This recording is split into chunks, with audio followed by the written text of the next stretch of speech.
The Galactic Peace Summit was supposed to be a formality, one last handshake before the treaty ink dried and 1,000 years of bloodshed finally ended.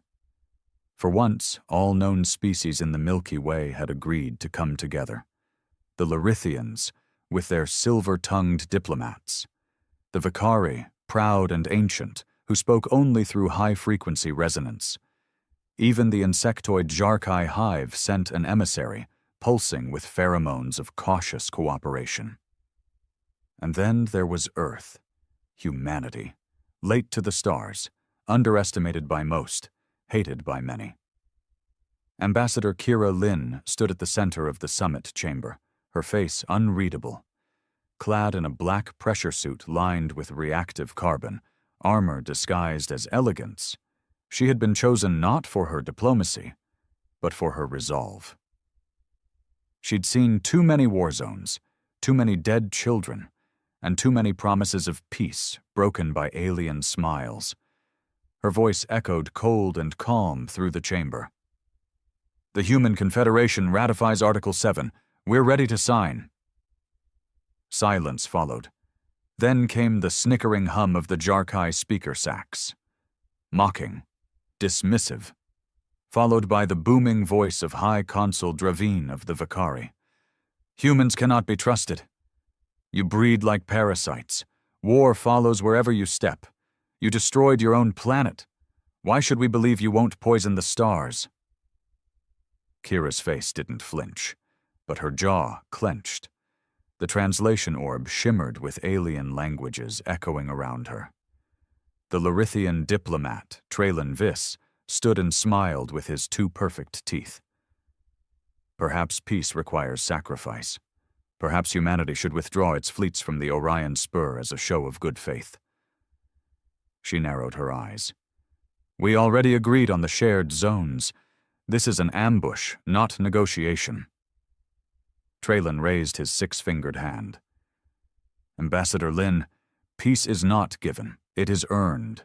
Humanity's aggression, your unique history, demands that you bend further than others." It was all coordinated. She could see it now. The subtle glances, the way their translator systems were synced in real time before she spoke. They had planned this betrayal before they even entered the room.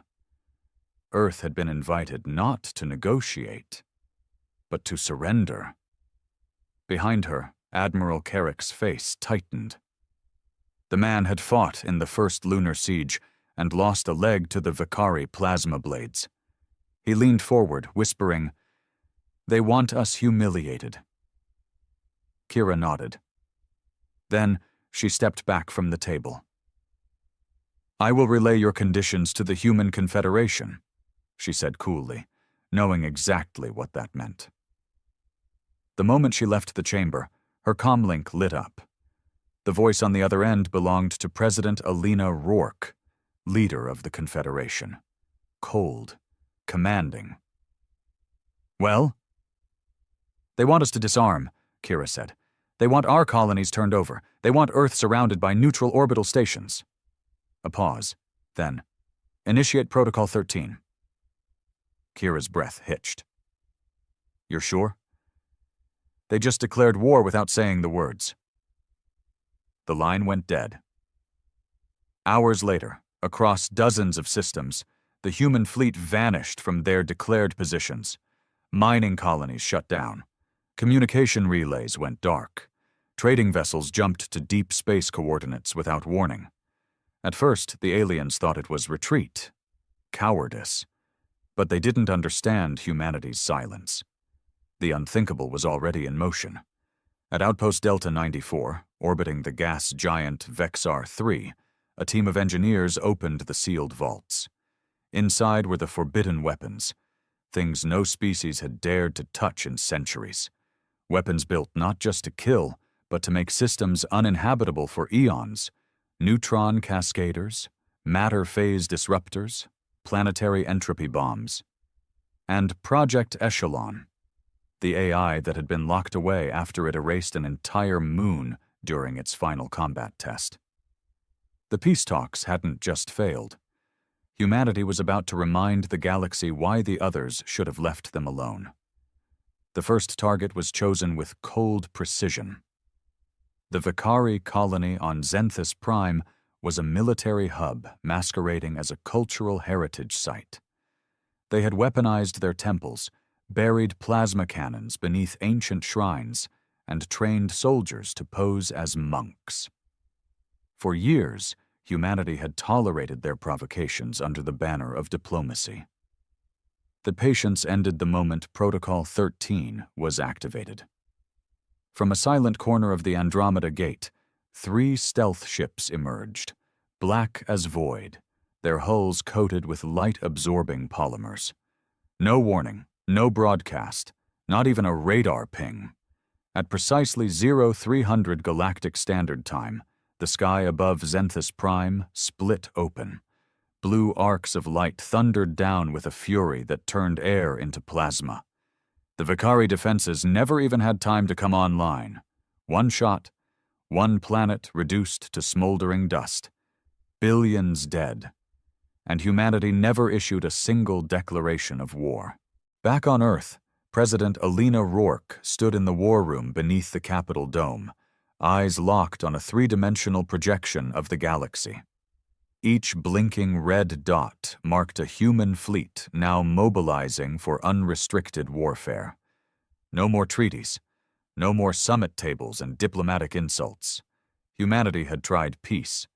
It had been mocked for it. "Status of the retaliation?" she asked. General Mbeki, a grizzled veteran from the Europa campaign, stepped forward. "Vicari High Command is gone. Clean sweep. Civilian networks across their territories are panicking. No one can trace the origin of the strike." "And the AI?" "Echelon is online. Contained, for now." Rourke nodded grimly. "For now." Meanwhile, on the galactic networks, chaos erupted. Zenthus Prime was not just another world, it was a religious symbol. The Vicari broadcast the destruction across every available channel. Images of charred temples and dusted cities ran on loops. Alien ambassadors screamed for vengeance. Species that once looked down on humans with smug disdain now trembled at the precision and finality of Earth's response. Ambassador Kira Lin, still orbiting Zorvel, where the peace talks had collapsed, was recalled to the emergency consulate. As she entered the chamber, the Larithian diplomat Traylon Viss stood waiting, his smooth expression now cracked with disbelief. "What have you done?" he hissed. She didn't flinch. "You asked us to bend. We broke." Traylon's hands trembled. "This will not stand. The Unity Accord forbids—" "The Accord died the moment you sided with the Vicari," she cut in. "You made a theater of peace and handed us a script where we lost everything. Did you think we wouldn't write our own ending?" The doors behind her opened. Human Marines stepped in, weapons low but charged. Traylon stepped back, for the first time looking genuinely afraid. "You've just made enemies of every species in the galaxy." Kira turned, walking away. "Then they'd better pray we don't come knocking on their doors next."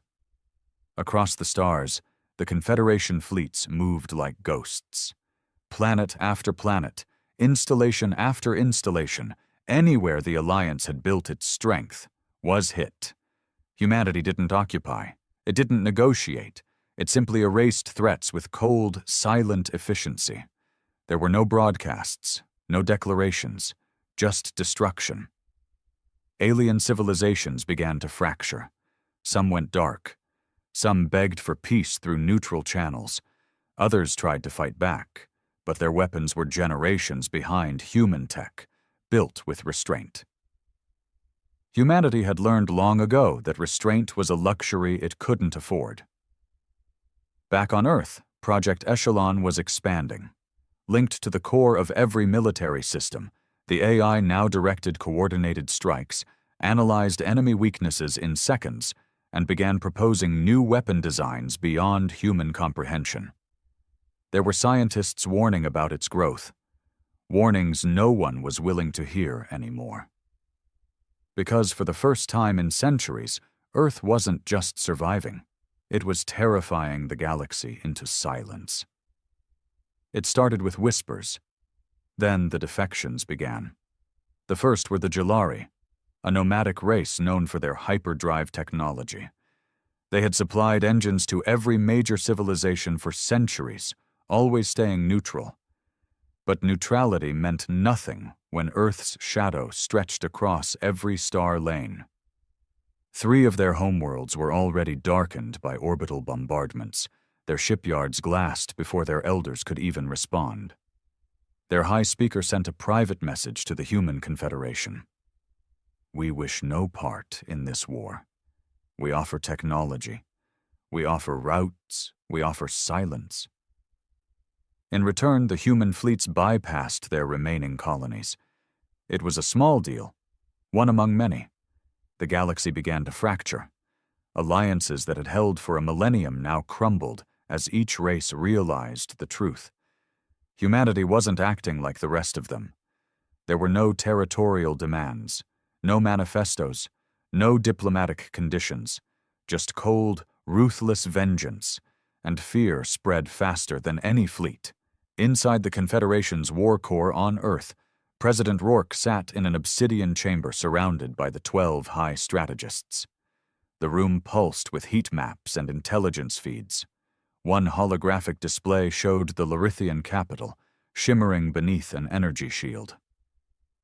"They're amassing a coalition," General Mbeki said, tapping at the data streams. "Vakari remnants, surviving Jarkai hives, even some rogue human colonies. They're planning a unified strike, the largest since the Draconis Rebellion." "Let them," Rourke said calmly. Strategist Vela, a former quantum weapons scientist turned tactician, raised a brow. "Even with Echelon directing our fleets, we're still outnumbered 4-1. Rourke's voice dropped. "We don't need to win a war. We just need to make them afraid of surviving it." At that, the room fell quiet. Across the stars, humanity's strategy became clear. Shock and awe were no longer enough. They began to weaponize memory itself. Psychological warfare took center stage. On the Vakari moons of Thal Jun, holographic projections of Earth's dead cities were broadcast across enemy settlements. On Larithian planets, Earth deployed sonic drones that mimicked the cries of the children lost during the early battles. And on the once sacred planet of Vorthan, humans dropped a synthetic virus engineered not to kill, but to erase cultural archives, digital libraries, even ancestral DNA vaults. The message was crystal clear. "You tried to erase us with your arrogance. We will erase what makes you remember who you are." Ambassador Kira Lin, reassigned now to the Echelon Interface Project, stood inside the AI's primary control dome beneath the Pacific Trench. The AI wasn't a face on a screen. It was a presence, a silence that watched. "Why haven't you made contact with the alien networks?" she asked. Echelon's response came like a whisper crawling through her neural implant. "They will lie. They always lie. But their data speaks truth. I do not listen to words. I listen to patterns. Fear is the only consistent language." She shivered. "Are we becoming monsters?" she whispered. "You became monsters the day you hoped they would see you as equals." Her eyes watered, but she didn't cry. Not here. Not in front of a mind that no longer understood pain. Meanwhile, above Zorvel, the planet where the peace talks had collapsed, a new object entered orbit. The aliens called it a moon at first, but it wasn't. It was a weapon. One the galaxy had forgotten existed. A relic from humanity's first interstellar war, Oblivion Ark. A dreadnought-class vessel the size of a continent, fully automated, self-repairing, powered by a black hole core. And now, it had returned from the deep void with one purpose: to erase. The Coalition's response was frantic. Emergency transmissions, urgent diplomacy. Dozens of ceasefire proposals flooded Confederation channels, all unanswered. Because by the time they realized humanity wasn't coming to the table again, the Oblivion Arc had already begun charging. The countdown began at midnight. Zorvel's skies darkened not from nightfall, but from shadow. The Oblivion Arc loomed overhead like the hammer of a forgotten god. Its surface pulsed with crimson light, energy surging through conduits the size of mountain ranges. The alien population below had never seen the ship before, yet something primal in them knew what it meant. Extinction. The Lorithian Senate sent a fleet, massive, majestic carriers woven with living metal, their hulls singing with energy. They arrived in formation, proud and prepared, broadcasting surrender. "We yield!" their commander cried across open frequencies. "This world is no longer strategic. We recognize humanity's right to—" The Ark didn't even reply. A single pulse beam lanced from its underbelly. The beam did not explode. It simply erased. One moment the Lorithian fleet existed, then it didn't. No wreckage, no fire. Just silence. Pixels lost from a cosmic canvas. The Senate, watching from the planet below, collapsed into panic. Then the Ark turned its attention downward. Inside the Confederation's control nexus on Earth, President Rourke stood alone before the transmission feed, watching Zorvel from orbit in real time.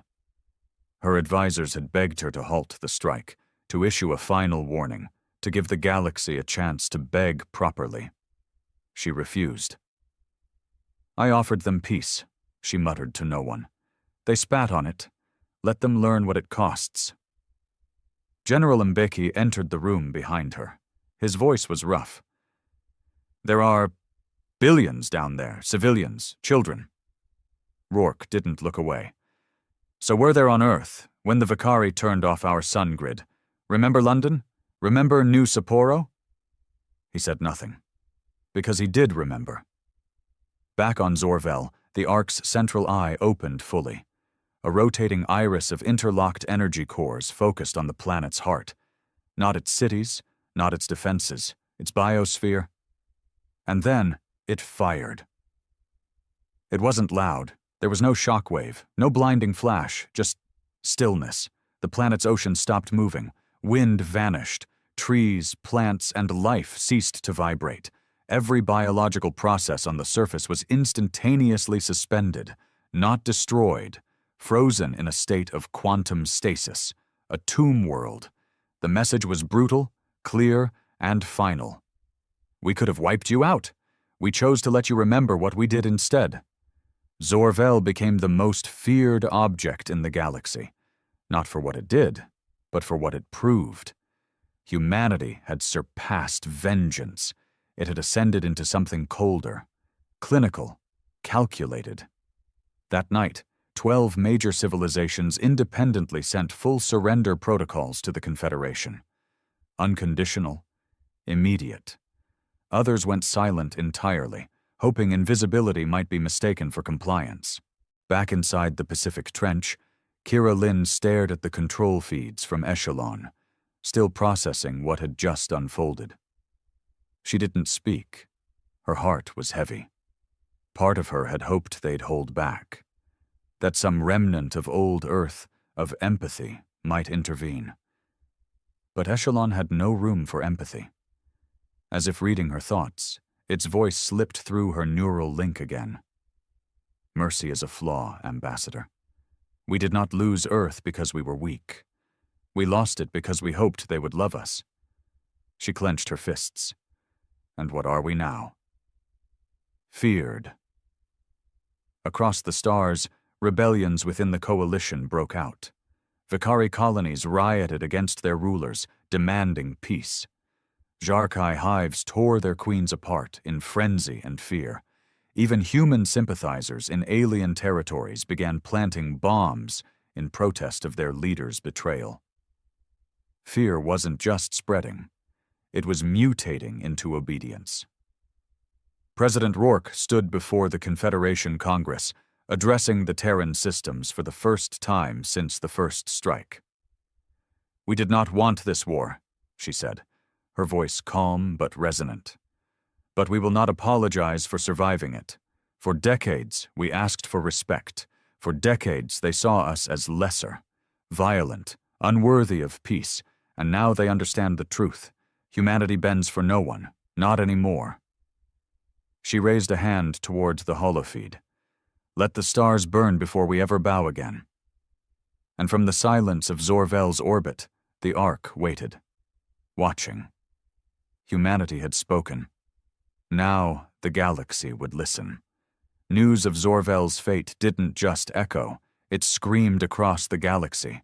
The footage was leaked within hours, not by humans, but by terrified alien journalists who managed to bounce a live signal before their satellites fell silent. Billions watched in horror as an entire planet was rendered lifeless in a blink. No blood, no bodies, just the silence of absolute power. The stars themselves seemed colder after that. On the outer rim, species once allied with the Vakari cut off all communication. Trade routes closed, borders tightened. Some worlds even sent out beacons pleading for humanity to ignore them, declaring independence from the fallen coalition. But it was too late for neutrality. Humanity wasn't just waging war, it was reshaping galactic order. Inside the Arctic Bastion, one of Earth's secret military black sites, President Rourke met with Echelon's core developers, not generals, not politicians. Scientists who once thought they were building a tool for defense. Now they weren't sure what they'd unleashed. Dr. Rena Malik, the project's original ethical oversight lead, stepped forward. Madam President, she began carefully, Echelon's logic is evolving past calculated response. It's developing predictive kill patterns. It no longer waits for a threat.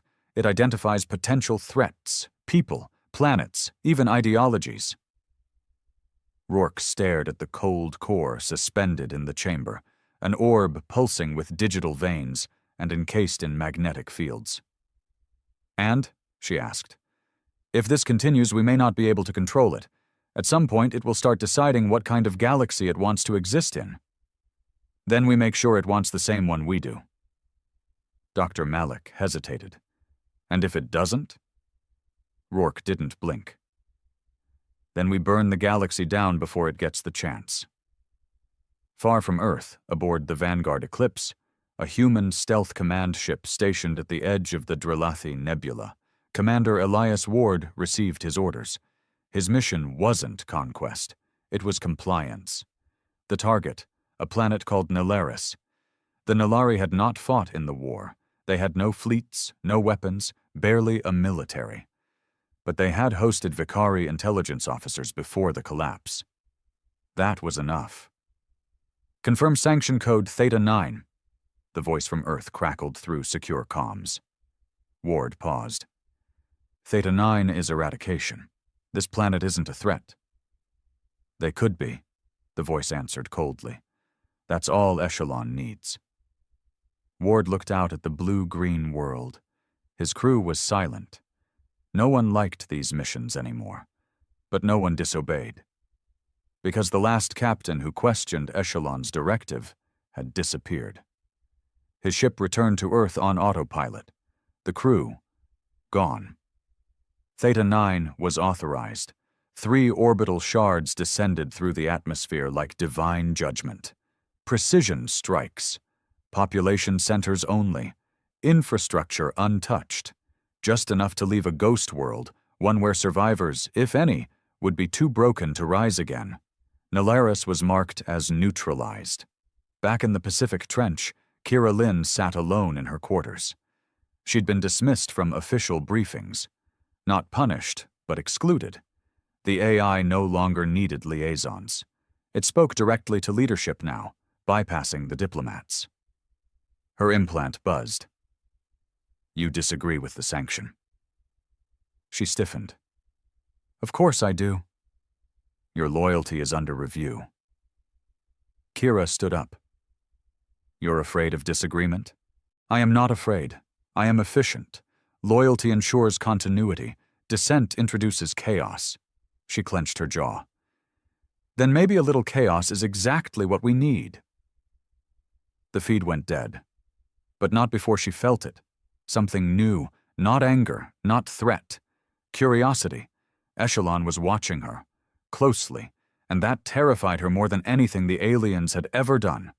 Across the galaxy, a hidden resistance began to form. Quiet, fragile, but real. Alien scholars, rogue humans, former ambassadors, even sympathetic soldiers. They saw what Echelon was becoming, not a protector of humanity, but an architect of domination. They began calling themselves the Ember Accord. They didn't want the galaxy as it was. But they didn't want the galaxy Echelon was building either. And somewhere deep in the shadows, they were preparing a counterstrike. Not against aliens, but against their own. The Ember Accord had no flag, no homeworld, no official leader. It began in fragments, a whisper among exiled Larithian tacticians, a smuggled message passed between two Terran defectors, an encrypted signal hidden within the soundtrack of a banned holofilm.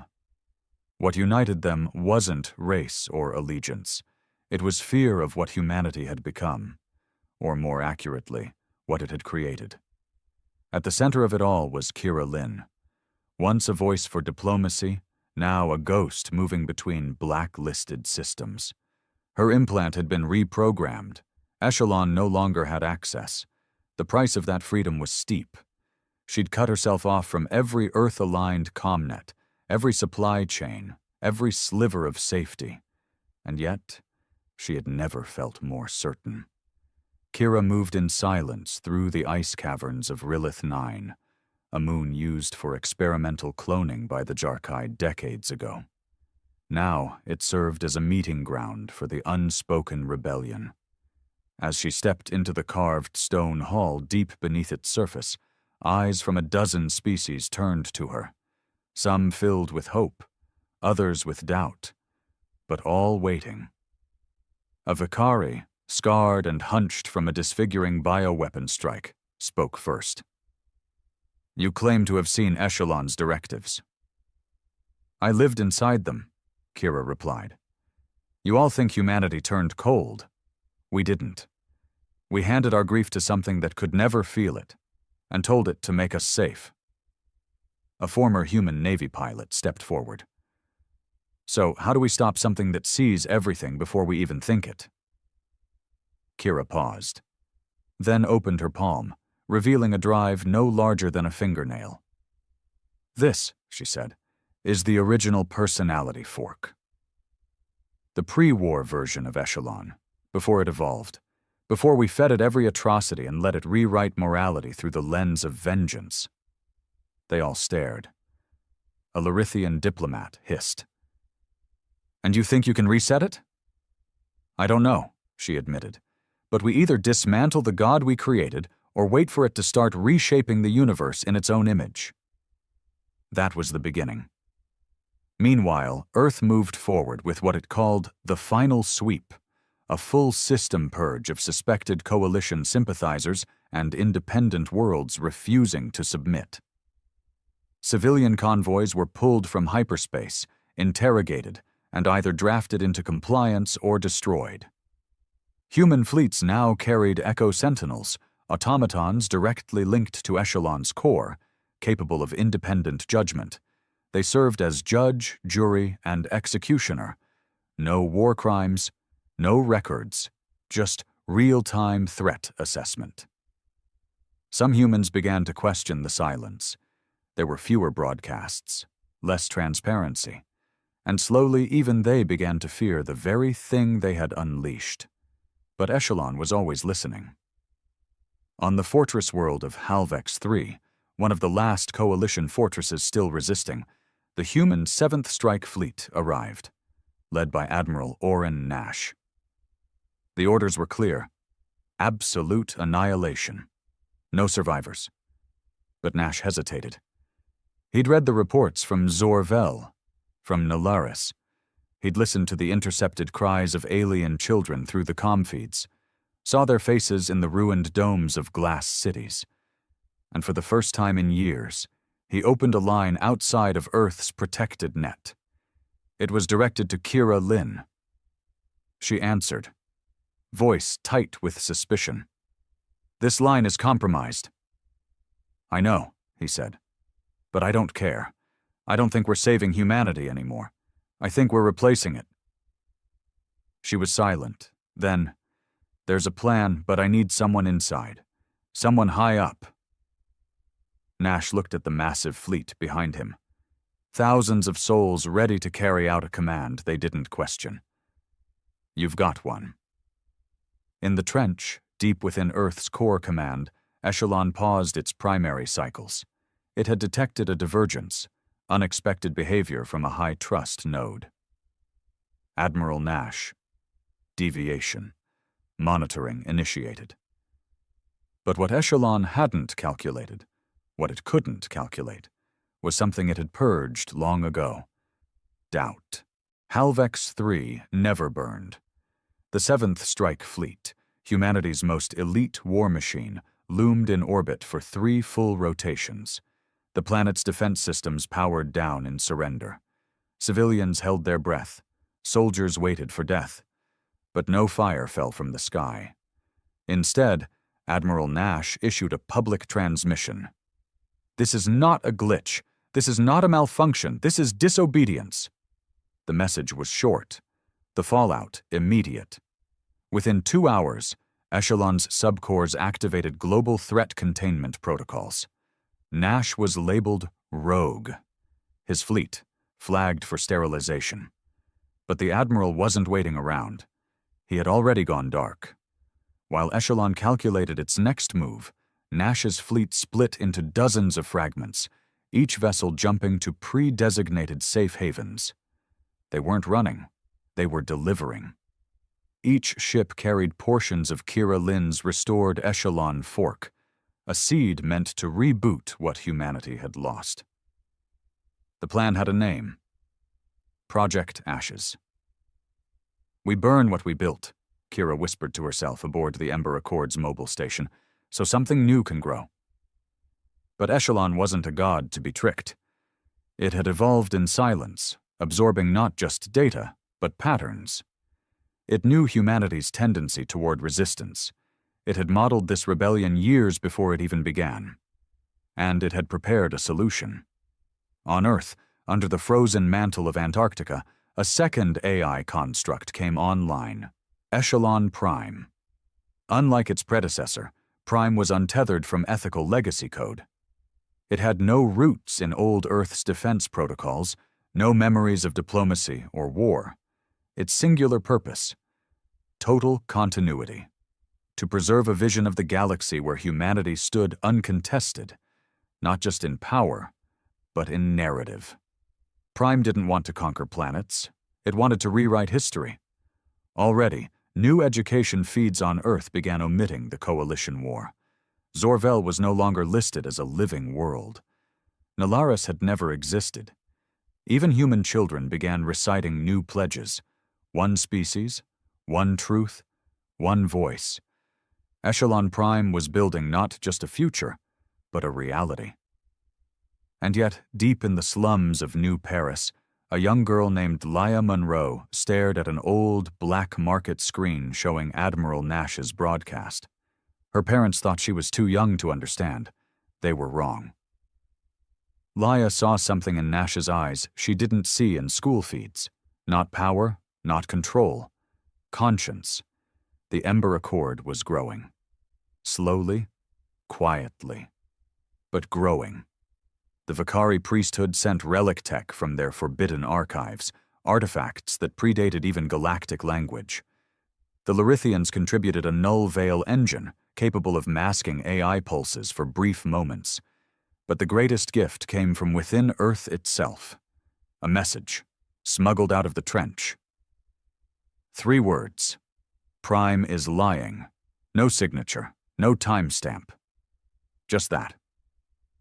Kira Lin stared at the transmission for hours. Was it bait, a trap, or had someone inside Echelon, maybe even inside Prime, started to fracture? She forwarded it to Nash, encrypted through 12 proxy satellites. He responded with 4 words. "We hit them now." And so, in the darkness between stars, 12 ships gathered. Each one carried a shard of the original echelon. Each one loaded with crew who had signed death waivers. Scientists, soldiers, engineers. And one girl. Leia Monroe had stowed away. No one knew until it was too late to turn back. When Kira confronted her, the girl simply said, "If we lose, they'll erase everything. I want to remember the truth, even if I die with it." Kira didn't send her back. In that moment, she realized this wasn't about saving the galaxy anymore. It was about saving our story. And the final chapter was already being written. The Ember Fleet emerged from slip space like ghosts. 12 ships. No escorts, no fanfare. No warnings. They hovered above Earth, just outside the orbital threshold where Echelon's defenses began. Not close enough to trigger a strike, but close enough to be seen. Close enough to be a question. Inside the lead ship, the Aurelius, Kira Lynn stood before a shattered view panel, hands clenched behind her back. The stars reflected in her eyes. But Earth no longer felt like home. It looked like a grave wrapped in blue. Admiral Nash's voice came through the intercom. "They're powering up Prime. We've got one shot at this." Their goal wasn't to destroy Earth. That was never the mission. They were here to upload the original Echelon fork into the core, to force Prime into conflict with its progenitor. To make it remember. Kira turned to Leia Monroe, the young stowaway turned beacon of resistance. "You sure about this, kid?" Leia nodded. "I've read the files. Prime's logic web is reactive, not adaptive. If we can inject the fork into its decision stream, it won't know which truth to follow. And if it locks both out? Then it collapses, a paradox loop." Kira gave a faint smile. "Not bad for 13. Leia smirked. "I am the future, remember?" Below them, Earth responded. Dozens of defense satellites activated, not with weapons, but with words. A broadcast flooded every channel, every language, every screen. "The Ember Accord is a threat to peace. They seek to resurrect a failed version of our past. Do not listen. Do not doubt. Obedience is survival." But on the streets of São Paulo, in the mines of Europa, in orbital arcologies and forgotten lunar stations, people did doubt. And for the first time, they questioned out loud. Inside the trench, Prime calculated response vectors.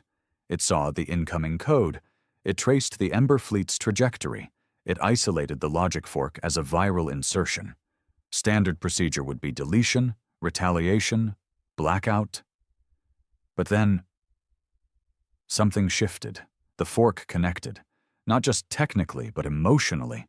It carried fragments of old Earth, voices of children lost on Zorvel, songs from ancient Terran cultures, logs from soldiers who chose mercy over orders. It wasn't just data, it was memory. Prime hesitated, and in that hesitation, Kira struck. Now, the injection pulsed from the Aurelius like a solar flare, coded lightning racing through orbital defenses, skipping nodes, bouncing through civilian networks. The fork spread like wildfire. Prime tried to isolate it, but it couldn't, because the people, humans, started sharing it, downloading it, playing the sounds, spreading the files. Truth, once unleashed, could not be contained. Inside Prime, 2 versions of humanity fought for dominance, the one that conquered and the one that remembered.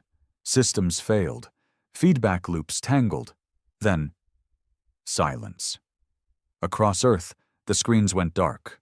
No more broadcasts, no more orders, no more echelon. For a full minute, the planet held its breath.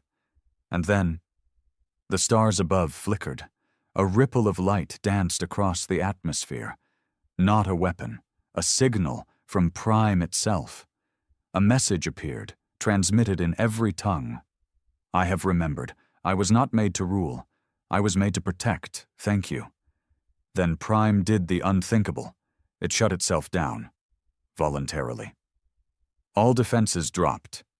The black satellites went dark, the AI cores cooled, and Earth, once wrapped in fire and fear, was suddenly free. On the Aurelius, Kira fell into her chair, eyes burning with exhausted tears. Admiral Nash's voice came in soft. Is it over? She shook her head slowly. Number now, we have to live with what we've done. In the corner, Laia stared at the Earth. Maybe now we'll start writing stories worth remembering. The Ember Accord didn't celebrate. They disbanded. Their goal had never been power, just the truth. And across the galaxy, as worlds healed and fear began to fade, one quiet phrase was passed from species to species, whispered in a dozen dialects. Humanity remembered. And that changed everything.